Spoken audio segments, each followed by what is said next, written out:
Olá para você que passa a nos acompanhar na ministração da palavra do Senhor. É uma alegria compartilhar com você aquilo que nós estamos aprendendo aqui na nossa comunidade. Eu vou continuar na ministração que eu comecei na semana passada, a Igreja do Propósito de Deus, parte 2. Se você não viu a primeira parte, veja a primeira parte, ainda está no Facebook, o vídeo. Se não, a sequência dos meus vídeos estão no canal do YouTube, no meu nome, Ana Gasparotto. Acompanhe lá, faça como os crentes que são nobres, né? Que investigam, que abrem a sua Bíblia e olham os textos e deixam o Espírito Santo testificar a verdade no coração. Não seja um ouvinte que acredita em tudo que você ouve. Seja um ouvinte que vai na palavra e checa, porque o dia que eu fiz isso, o Senhor testificou, corrigiu as veredas tortuosas e me levou pelo caminho correto. Amém? A Igreja do Propósito de Deus. A Igreja do Propósito. Isso é muito importante. A gente tem ministrado sobre isso e é tão importante, amados. Quando eu entendi isso, o meu coração se alegra. A Igreja, corpo de Cristo. Quando eu falo de igreja, eu não estou falando de placas denominacionais, porque isso são coisas humanas. A Igreja é um corpo místico de Cristo, corpo místico, e representado por todos aqueles que creem no nome de Jesus, na sua obra redentora, na sua morte de cruz, na sua ressurreição, na sua ascensão aos céus e na volta dele para reinar para sempre. Quando a pessoa confessa isso, ela passa a fazer parte do corpo de Cristo, a igreja. E a igreja, eu tenho ministrado isso, ela é eleita e predestinada. A igreja, corpo de Cristo, ela é eleita e predestinada segundo o propósito eterno de Deus estabelecido antes de haver mundo. Ela é eleita para quê? Então, eu quero frisar muito isso porque existe uma doutrina chamada calvinismo que prega que as pessoas, que Deus escolheu alguns para salvação e usam esses termos bíblicos de eleição e predestinação para dizer que Deus escolheu indivíduos para salvação e outros para perdição. Mas a doutrina da eleição e predestinação bíblica se refere à igreja. A igreja é eleita e predestinada com o propósito de Deus. Fique muito claro isso. Efésios capítulo 1 vai falar sobre isso. Paulo fala muito nessa carta de Efésios sobre esse propósito, sobre a eleição da igreja. A igreja é eleita para ser santa e irrepreensível diante de Deus. A igreja é eleita para ser santa e irrepreensível. E quando eu falo isso, ser santa e irrepreensível, eu não estou falando de comportamento, eu estou falando de pertencimento. Pertencimento à igreja, corpo de Cristo. Começou a ser formada desde a morte e ascensão de Cristo aos céus até o arrebatamento da igreja. Esses que compõem esse período se convertem a Cristo, são eleitos para pertencerem a Deus. Eleitos para ser santos e irrepreensíveis diante de Deus. Efésios 1:4 ele fala isso. Pois nos elegeu nele antes da fundação do mundo para sermos santos e irrepreensíveis diante dele. Ele nos escolheu. Isso é uma determinação de Deus no propósito. Ele escolheu a igreja. Tá? E predestinada a ter a mesma imagem do Cristo glorificado. Que é o versículo 1:5 de Efésios. Nos predestinou para sermos filhos de adoção por Jesus Cristo para si mesmo, segundo o beneplácito da sua vontade. Então, esse é o objetivo. Então, a eleição e predestinação bíblica se cumpre na igreja. Aleluias. E é por isso que nós nos consideramos assim, é um privilégio fazer parte da igreja, é um privilégio pertencer ao corpo, é um privilégio servir aos irmãos, é um privilégio pregar o evangelho, é um privilégio em todos os sentidos. Como está em João, capítulo 1, versículo 16, que diz que da sua plenitude nós recebemos graça sobre graça. Da plenitude de Cristo nós recebemos graça, salvação, sobre graça, vocação celestial. Tá? Então, nós temos uma graça sobre graça. Então, não despreze. Eu vou sempre falar isso para você que está me ouvindo. A igreja aqui já tem sido sempre ensinada nesse propósito, que a gente precisa valorizar o ser igreja, o ser corpo, o ser participante, estarmos juntos, reunidos, nos fortalecendo. Paulo entendeu tão bem isso. Ele explica em Efésios capítulo 3, acompanhem comigo, Efésios 3, esse livro de Efésios, essa carta de Efésios, melhor dizendo, Paulo ele explica bem sobre essa questão da igreja, é muito importante que ele entendeu por revelação do Senhor. Ele explica aí, ó, acompanhe comigo, Efésios 3, a partir do versículo 4. Por isso, quando ledes, podeis perceber a minha compreensão do mistério de Cristo. Presta atenção. Quando ledes, podeis perceber a minha compreensão do mistério de Cristo. Versículo 5. O qual, noutros séculos, não foi manifestado aos filhos dos homens, como agora tem sido revelado pelo Espírito aos santos apóstolos e profetas. Então, no Antigo Testamento, não se ouvia falar sobre isso. Eles tinham algumas nuances, algumas coisas que Pedro vai falar isso nas suas cartas, que os apóstolos profetizavam sobre algumas coisas que eles sabiam que não era para eles, mas não estava claro, mas agora ficou claro, né? É isso que ele está falando. Nos outros séculos, não foi manifestado, mas agora tem sido revelado pelo Espírito, palavra de Deus, revelação de Deus aos seus santos apóstolos e profetas. Primeira coisa aí que ele fala, versículo 6, a saber, que os gentios são co-herdeiros de um mesmo corpo e participantes da promessa em Cristo pelo Evangelho. Por que Paulo está falando isso? Porque os judeus se achavam que eles eram os filhos de Deus. Porque eles achavam que eles eram os escolhidos. E aí, quando Jesus veio, né, quebrando paradigmas, né, e esses paradigmas ainda existem até hoje lá, ele fala que os gentios também são co-herdeiros. Então, não é só o judeu que é salvo, não é só algumas pessoas, é aqueles que creem no nome do Senhor, né? Participantes da promessa em Cristo pelo Evangelho.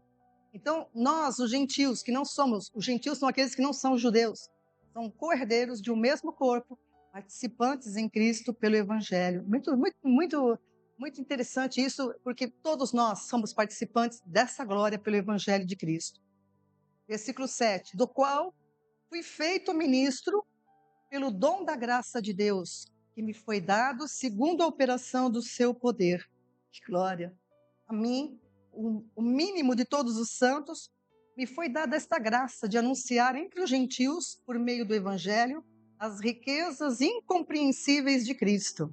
É isso que eu estou anunciando para você, as riquezas incompreensíveis de Cristo. E demonstrar a todos qual seja a comunhão do mistério que desde os séculos esteve oculto em Deus, que tudo criou por meio de Jesus Cristo. Para que agora, pela igreja, a multiforme sabedoria de Deus seja conhecida dos principados e potestades nos céus, segundo o eterno propósito que ele fez em Cristo Jesus, nosso Senhor. Aqui está muito claro isso. Aquilo que estava oculto agora está revelado na igreja. Aquilo que era o propósito se cumpre na igreja, né? Segundo o eterno propósito que Deus fez, Deus estabeleceu em Jesus Cristo, nosso Senhor. Então a igreja, amados, ela possui a imagem de Cristo. A igreja possui a imagem de Cristo, pois qual é o celestial, também são os celestiais. Nós vamos entender bem isso, né? Vamos acompanhar comigo em 1 Coríntios, capítulo 15. Paulo vai explicar bem sobre isso. A imagem que a igreja adquire é a imagem de Cristo glorificado. Acompanhe comigo. Esse capítulo 15 fala sobre a ressurreição. Capítulo tremendo, é um verdadeiro tratado teológico da ressurreição. Eu vou falar com você a partir do versículo 35. Mas, se possível, se você tiver, porque quer profundidade, liga todo o capítulo, né? A partir do versículo 35, eu vou destacar para você algumas coisas. Mas alguém dirá, como ressuscitarão os mortos? E com que corpo eles virão? Insensato, o que tu semeias não é vivificado se não morrer. E quando semeias, não semeias o corpo que há de nascer, mas o simples grão, como o de trigo ou de qualquer outra semente. Mas Deus dá-lhe o corpo como quer, e a cada semente o seu próprio corpo. Grife isso na sua Bíblia. Deus dá Dá-lhe o corpo como quer, e a cada semente o seu próprio corpo. Versículo 39. Nem toda carne é a mesma, mas uma é a carne dos homens, outra é a carne dos animais, outra a dos peixes, e outra a das aves. Versículo 40. E há corpos celestes e corpos terrestres, mas uma é a glória dos celestes e outra a dos terrestres. Uma é a glória do sol e outra a glória da lua e outra a glória das estrelas, porque uma estrela difere em glória de outra estrela. Assim também a ressurreição dentre os mortos. Semeia-se o corpo em corrupção, ressuscitará em incorrupção. Semeia-se em ignomínia, desonra, né? Ressuscitará em glória. Semeia-se em fraqueza, ressuscitará com vigor. Incorruptível, imortal. Semeia-se um corpo natural, ressuscitará um corpo espiritual. Há corpo natural e há também corpo espiritual. Então, tudo isso que foi falado anteriormente se concretiza nesse versículo 44. Corpo natural e corpo espiritual. Nós temos o que nós temos aqui agora, neste período de tempo? Desde a queda de Adão até o final do milênio, né? Um corpo, as pessoas têm um corpo natural, que é próprio para esse tempo aqui, tá? Mas há também um corpo espiritual. Esse corpo espiritual, por que se fala do corpo? Se o corpo natural comparecer diante de Deus, o que acontece com a gente? Para comparecer diante de Deus tem que ter um corpo próprio, um corpo espiritual, que é o corpo, que é a glória que foi perdida no Éden, quando Adão pecou. E tem que entender tudo isso pela palavra. Isso não é ficção, isso é palavra de Deus, que é revelada para nós, para que a gente tenha essa noção. Assim também está escrito: o primeiro homem, Adão, foi feito alma vivente. O último Adão, que é Cristo, né? Em espírito vivificante. Primeiro homem, Adão, alma vivente. O último Adão, espírito vivificante. Mas não é primeiro o espiritual, senão o natural, depois o espiritual. Então ninguém nasce espiritual. Todos nós nascemos no natural e nos tornaremos espirituais se crermos no propósito de Deus em Cristo. Amém? Então eu já sou uma pessoa espiritual. Você que crê também é uma pessoa espiritual. Nós cremos, andamos por fé e não pelo que vemos. Isso é palavra, desde o princípio. A história toda da Bíblia mostra que a gente anda pela fé, pela palavra. Fé é palavra, fé é revelação de Deus. E Deus tem revelado para nós. Eu tenho preparado para vocês um corpo espiritual que estará comigo diante de mim para sempre. Que esse era o propósito dele, desde o Éden, que foi quebrado pela desobediência de Adão. Qual é o terreno? O primeiro homem é da terra, versículo 47. O primeiro homem é da terra é terreno. O segundo homem, o Senhor, é do céu. Qual o terreno? Também são os terrestres. E qual o celestial? Também os celestiais. Assim como trouxemos a imagem do terreno, assim também traremos a imagem do celestial. Então essa é a palavra do Senhor, amados. A ressurreição, isso tudo não é como a palavra que factoide, não é uma invenção que se tornou repetida, uma afirmação falsa. Isso é a palavra de Deus, é a revelação que deve basear a nossa esperança. Essa é a esperança de todo aquele que crê. Como Paulo também diz aqui, mesmo em 1 Coríntios 15, anteriormente, ele diz assim: se a nossa esperança está resumida a essa existência, nós somos os mais infelizes de todos os homens. Então a minha esperança não se resume a essa existência. Vai chegar o quê? A 70, como chegou meu marido a 71? Vai chegar a 90, 100, sei lá? E acaba? Não. Deus tem algo, transcende esse tempo, transcende tudo isso que a gente está vendo. E a gente precisa entender isso pela palavra. A ressurreição é uma realidade da mesma forma que Cristo ressuscitou. E foi visto, né? Testemunhado, é história, não é ficção, é história, está registrado na história. Pessoas viram, teve testemunhas oculares que o viram. O próprio apóstolo Paulo também teve uma experiência pessoal com o Cristo glorificado. transformou Paulo. Então, da mesma forma que Cristo ressuscitou, nós, os que cremos nele, diz a palavra, nós ressuscitaremos com ele. Amém? Filipenses capítulo 3, versículos 20 e 21, acompanhem comigo.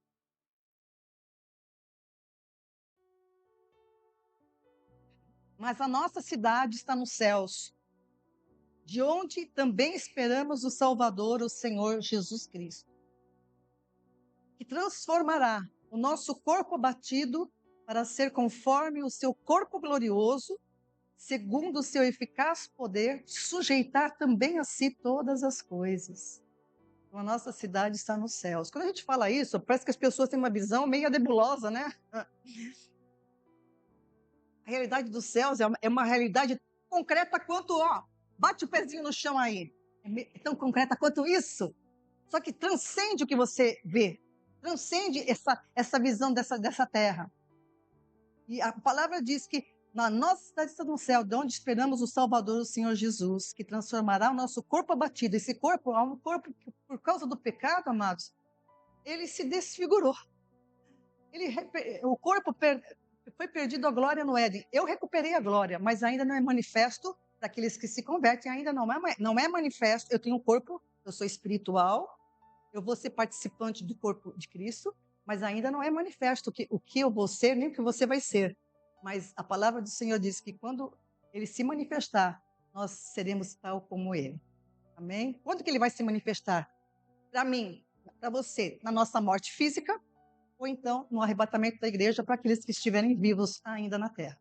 Entende? Então essas coisas todas têm que ser entendidas pela palavra. Ele vai transformar esse corpo que é sujeito à corrupção, a doenças, a enfermidades, a tudo que é de coisas que a gente sabe muito bem e vive quase que diariamente. Esse corpo passa a ser um corpo glorioso, transformado. Amém? Pelo poder dele. O último Adão é Cristo. Essa linguagem é muito importante entender. O primeiro homem, Adão, chamado Adão, significa até homem mesmo, né? O último Adão, porque são duas portas na humanidade. A primeira porta foi Adão, criado, ele abriu a porta larga, que conduz à perdição, como Jesus fala em Mateus 7. E o último Adão, ele abriu a porta estreita, para que a humanidade que entrou pela porta larga, pela desobediência dele, entra pela obediência de Cristo para o plano de Deus eterno, e não se pereça eternamente. Então, essas coisas têm que ser entendidas.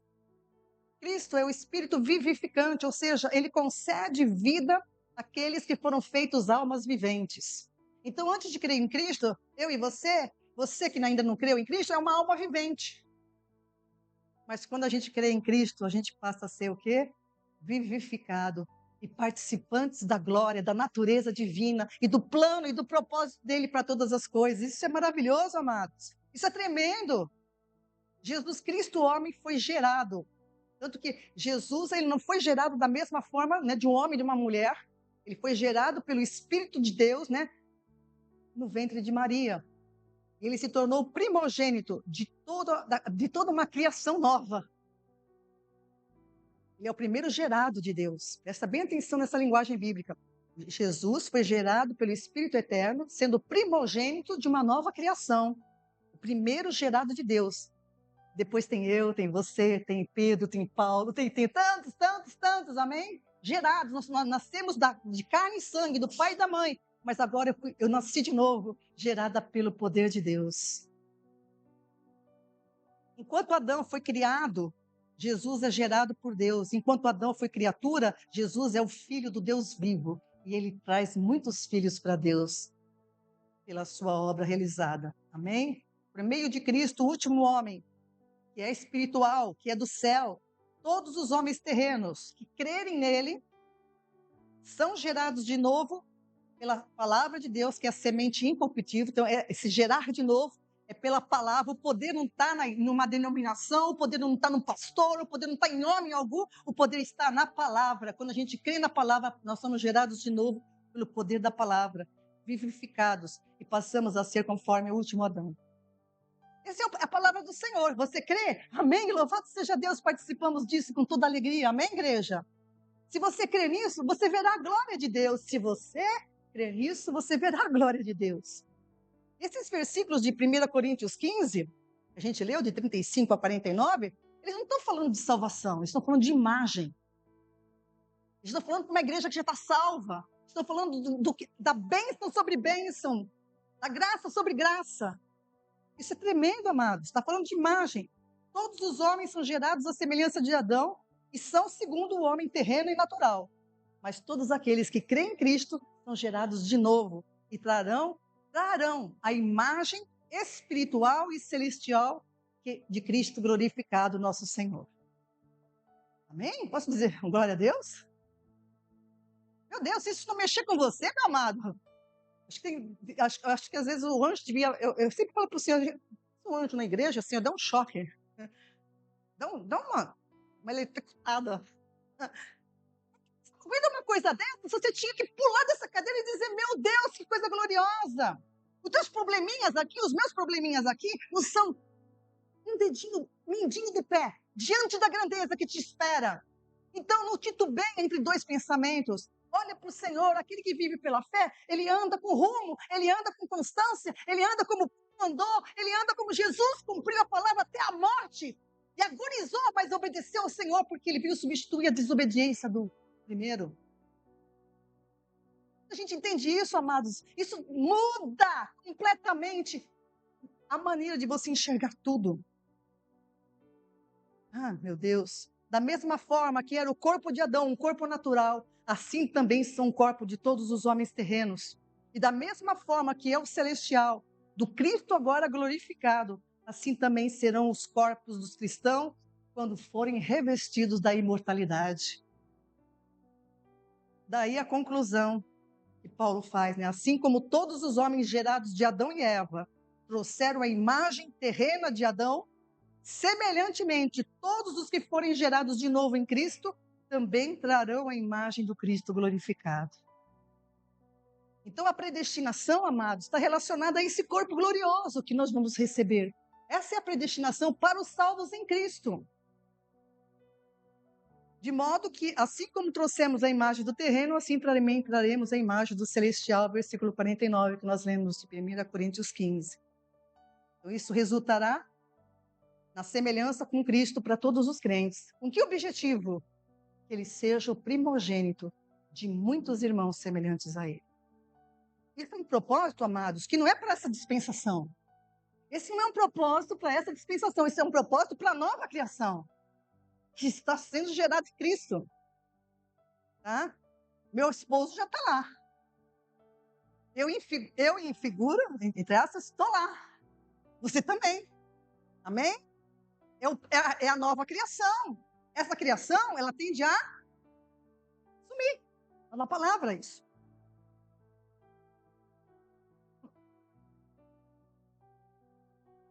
Quando os cristãos forem completamente transformados, recebendo um corpo glorioso semelhante a Cristo, esse propósito divino será plenamente realizado. Esboçado na palavra, porque Deus é um Deus de tanta ordem, tanta organização, que é impressionante. Lá em Gênesis, capítulo 3, né, versículo 1, 26, logo no princípio da Bíblia, você vai ler, façamos o homem conforme a nossa imagem e semelhança. Esse façamos era o plano dele, era o propósito. Ter o homem semelhante a ele, ele quer dividir a glória, ele quer participar da sua glória, que a gente participasse da glória dele. Mas esse propósito não se cumpriu em Adão. Não porque Adão pecou, porque esse propósito iria se cumprir em quem? Em Cristo. A semelhança, ali no Éden, Deus criou o homem em imagem do Cristo que haveria de vir. A semelhança é adquirida pelo Cristo glorificado.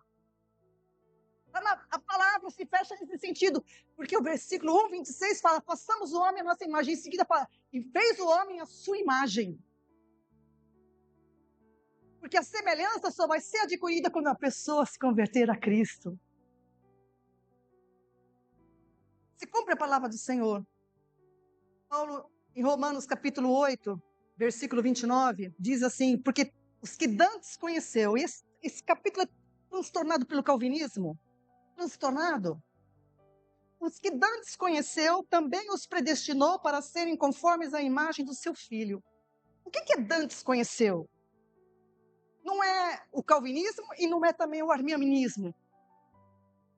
O que Dantes conheceu, a gente precisa entender da Bíblia pela Bíblia. Significa o seguinte, que o que Dantes conheceu, que primeiramente eu preciso ser conhecida de Deus. Mas como é que eu sou conhecida de Deus?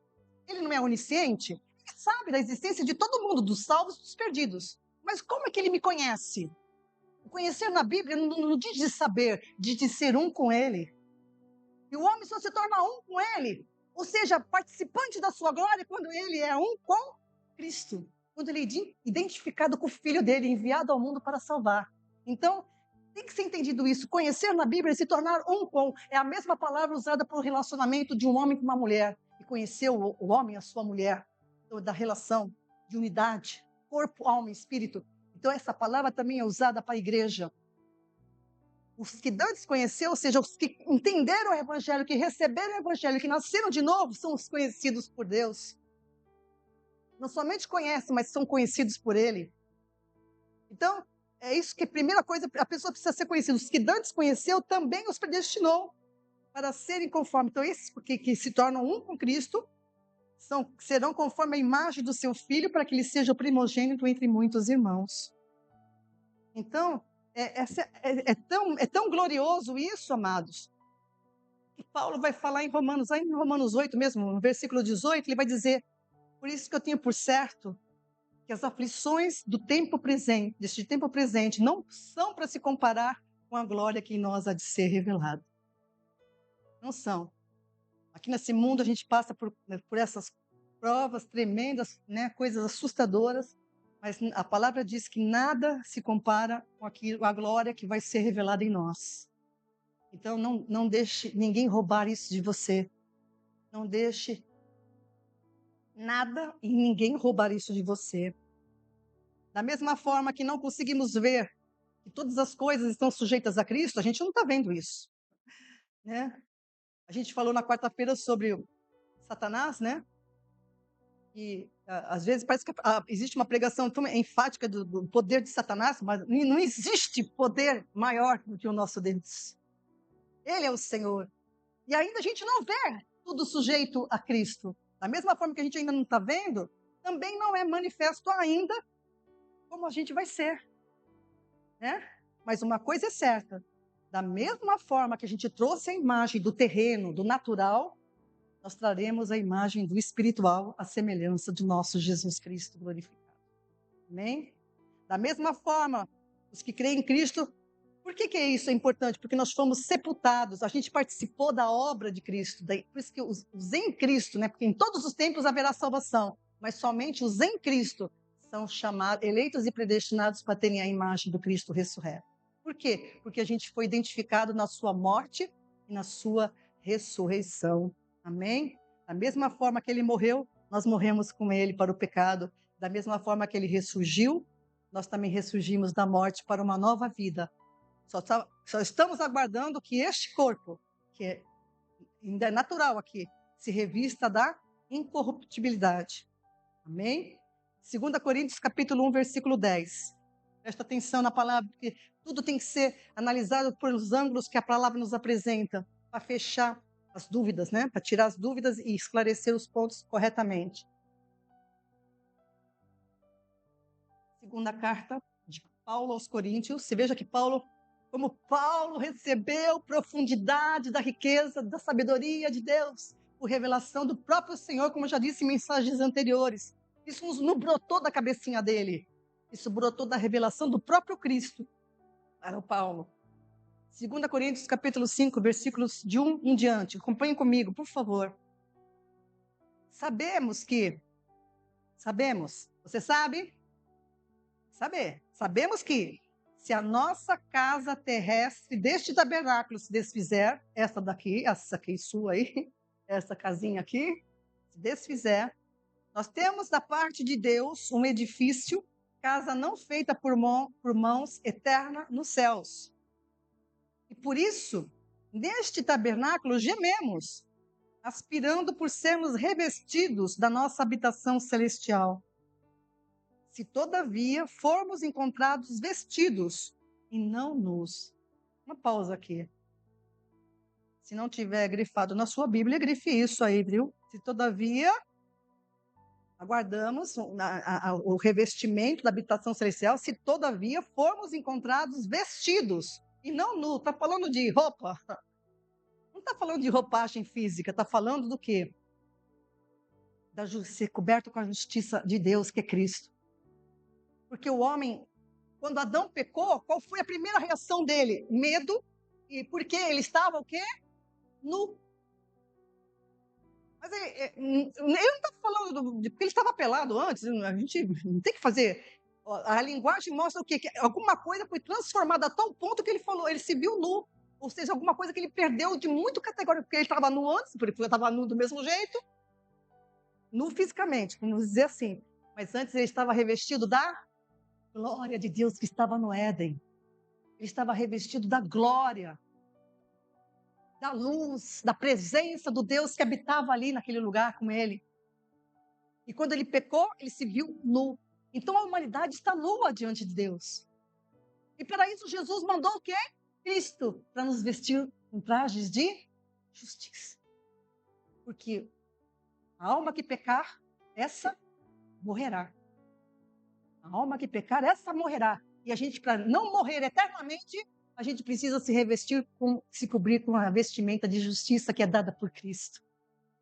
Aleluia. Então, porque se formos encontrados vestidos, por quê? Porque o cristão precisa permanecer na palavra. O cristão precisa buscar a verdade, permanecer na verdade. O cristão não pode, né? Por isso que eu falo a importância de você ouvir a palavra e permanecer nela. E para permanecer nela, você tem que estudar.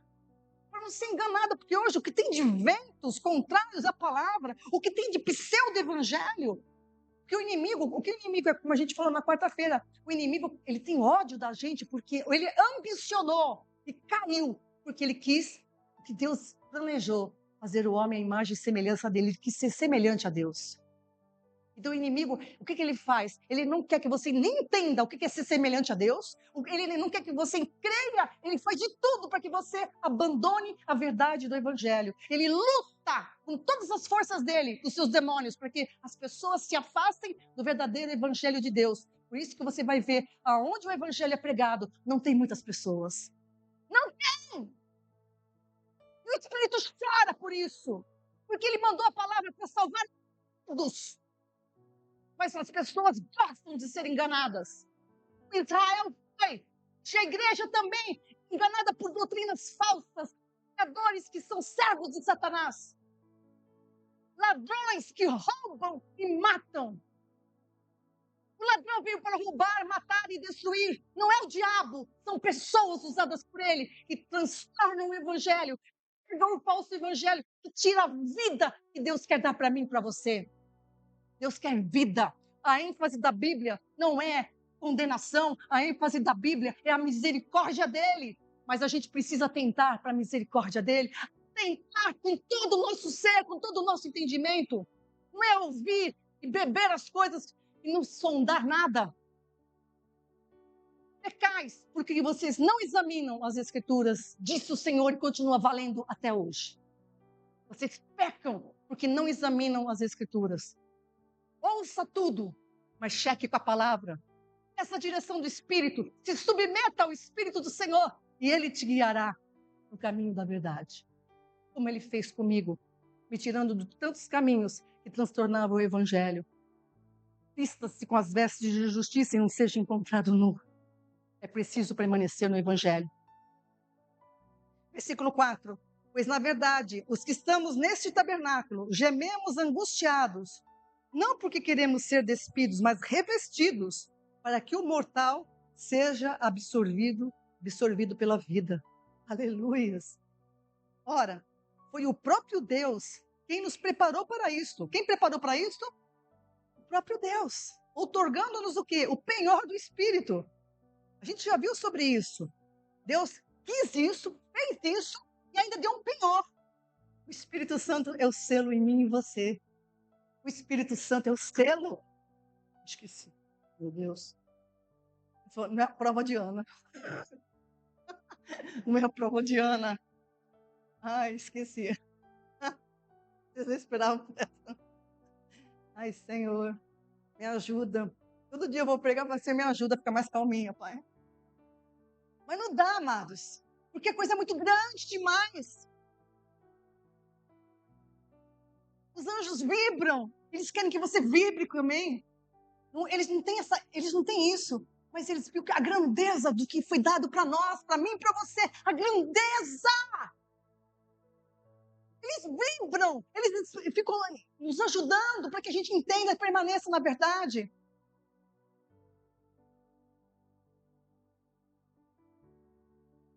Versículo 6, temos, portanto, sempre bom ânimo, servindo no corpo. Eu amo estar aqui com vocês, eu amo estar nas quartas, eu amo preparar as palavras, eu amo gastar meu tempo, minha vida, para entender as coisas e poder facilitar para você o entendimento correto da palavra. Eu amo isso e quero que você também ame isso de maneira...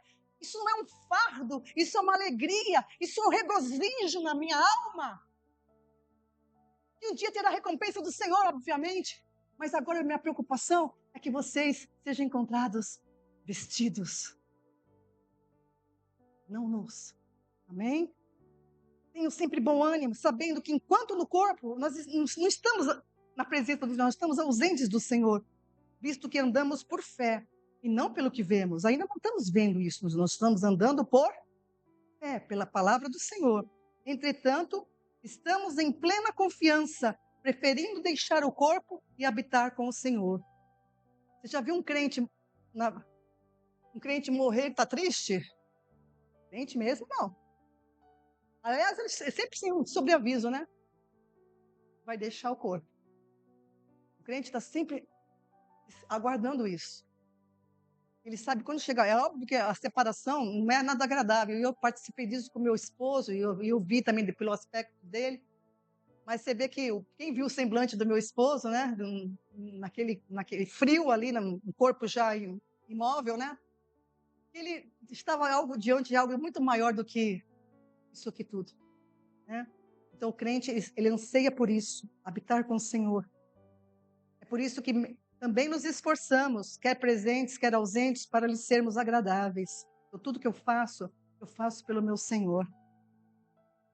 É quando ninguém está me vendo, é nos detalhes do meu dia, é nos meus pensamentos. Tudo eu faço para lhe ser agradável. Tudo. Porque importa, versículo 10, que todos nós compareçamos perante o tribunal de Cristo, para que cada um receba o bem ou o mal que tiver feito por meio do corpo. Então eu sou salva pela graça do Senhor, eu ando pela palavra e vou receber porque todos nós, né, da igreja, compareceremos diante do tribunal de Cristo, para receber segundo o que a gente fez por meio do corpo. Depois que eu me converti, óbvio, né? Depois que você se converteu, depois que você é uma nova criatura de Deus.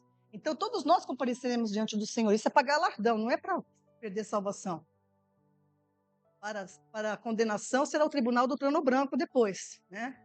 Isso é para quem não foi salvo. Mas a igreja não participará desse tribunal. A igreja participará desse tribunal como julgando.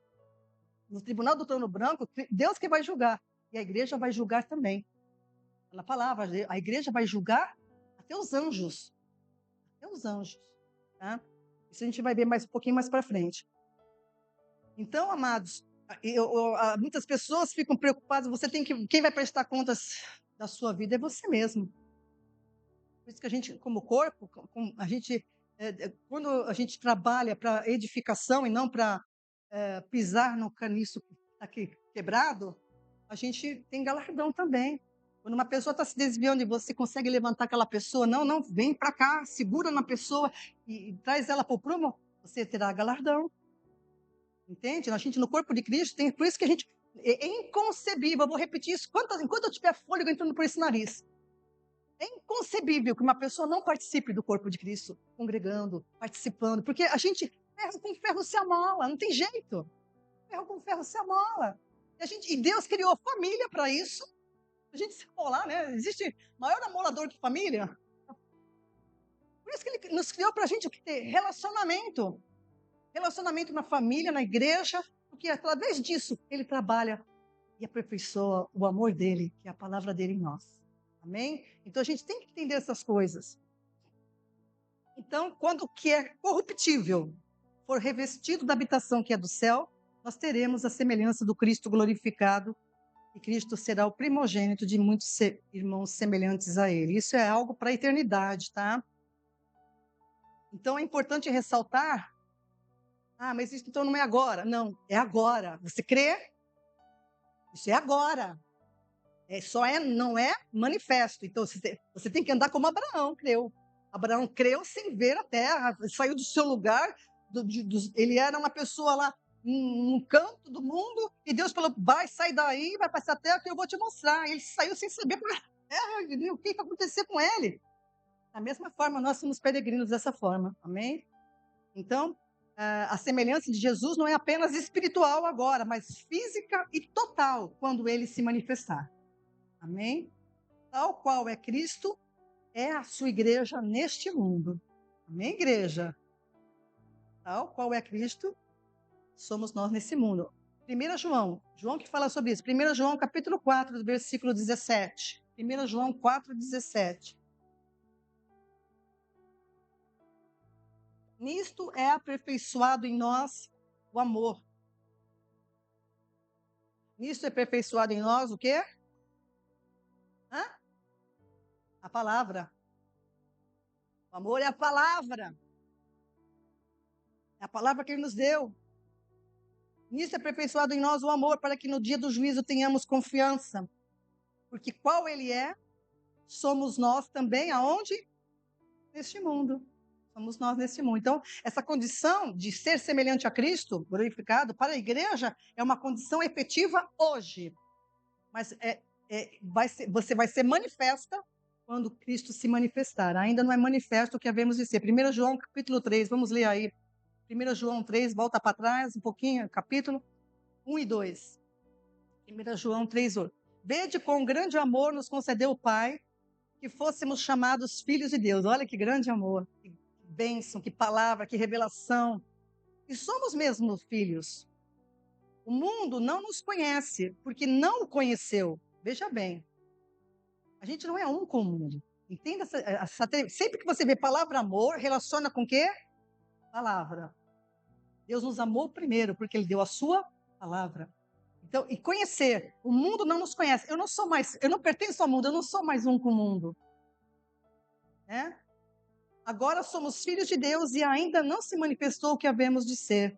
Mas sabemos que quando Ele se manifestar, seremos semelhantes a Ele, porque assim como é, o veremos. Aleluias. Portanto, amados, a manifestação dos filhos de Deus vai se dar quando nós estivermos diante dele. Para nós, cada dia que um crente morre aqui nessa terra, é manifesta essa glória. Amém? E no arrebatamento da igreja para nós, mas será manifesto para o mundo quando Jesus voltar conosco, na volta dele à terra, quando ele pisar nessa terra. Porque Jesus, no arrebatamento, ele não volta para a terra, ele vem para os seus, ele vem chamar os seus, ele vem tirar os seus daqui. O arrebatamento não é a vinda do Cristo, mas sim o encontro dele com a igreja. É o encontro dele com a igreja. Tá? Mas quando ele voltar na terra, a gente vai voltar com ele. Será manifesta a glória dele em nós. Pensou que coisa gloriosa? A glória dele ele será glorificado em nós e nós nele. Colossenses capítulo 3, versículo 4. Quando Cristo, que é a nossa vida, se manifestar, então vós também vos manifestareis com ele em glória. Coisa gloriosa, amados. É uma coisa tão gloriosa que é por isso que está escrito, né, que Jesus falou em João 5,17. Por isso que tanto meu pai como eu estamos trabalhando até agora. Jesus fala isso em João 5,17. Veja aí na sua Bíblia, tá? Sonda aí. Analisa aí, não fica ouvindo sem analisar. João 5,17. Jesus lhes disse, meu pai trabalha até agora e eu trabalho também. Mas Deus não descansou da obra? Descansou da primeira criação, não da segunda, não da próxima. A primeira criação caiu. A primeira criação foi corrompida, mas a próxima criação, a nova criação, é que o Pai está trabalhando juntamente com o Filho, né? A primeira criação se encerrou lá no sexto dia, mas com relação à criação futura, o trabalho somente se concluirá quando os filhos de Deus se manifestarem com Cristo em glória. Aleluias. Quando Deus concluiu toda a obra da criação, está escrito lá em Gênesis 1:31, Ele disse assim, quando Deus concluiu tudo, ele disse que era muito, muito bom, né? No entanto, tudo que ele fez era bom e perfeito. Mas, no entanto, quando o pecado entrou no mundo, trouxe a desgraça, a corrupção, a dor, a morte, o sofrimento, por causa da desobediência de Adão. Por isso que a palavra de Deus diz que a criação geme. A criação geme. A criação, ela sofre, né, com a corrupção, com a dor, com a morte. Toda a criação geme na expectativa da revelação dos filhos de Deus. Que acontecerá quando Cristo se manifestar e nós nos manifestaremos com Ele em glória. Mas isso eu vou deixar para a próxima semana, tá? A revelação dos filhos de Deus, né? Aí você imagina que a criação, a gente vê esses terremotos, tudo, né? E esses últimos 15 dias houve terremotos em toda a Terra, hein? Vários pontos da Terra tiveram terremotos, não foi só na Venezuela, não, foram vários, inclusive no Brasil, viu? Só que foram pequenos. Teve no litoral do Rio de Janeiro, ali, no meio, mais para o meio do mar, um pouco afastado da praia ali. E houve também no interior aqui de Minas, parece, teve 2 lugares, se eu não estou enganado, 2 lugares aqui no interior, bem no centro do Brasil, de 1 ponto e outro 2 pontos, não sei o que lá. Pequenos, mas que trepida a terra. Então a terra está gemendo. A terra está gemendo, a terra está ansiando pela manifestação nossa com o Senhor, a libertação dela, porque ela também ficou cativa. Isso é lindo, amados. A natureza geme, aguardando a manifestação dos filhos de Deus. Senhor, meu Deus e meu Pai, como é bom compreender as coisas do Senhor, meu Deus. Como isso nos dá lucidez, sobriedade, esperança, uma esperança que não se abala, é como os montes de Sião que não se abalam, meu Deus, mas permanecem para sempre. Muito obrigada, meu Deus, pelas tuas revelações, que aqueles que ouçam esse ensino possam realmente se revestir da tua justiça e ter essa esperança gloriosa nos seus corações para a glória do teu nome, Senhor, em nome de Jesus. Amém.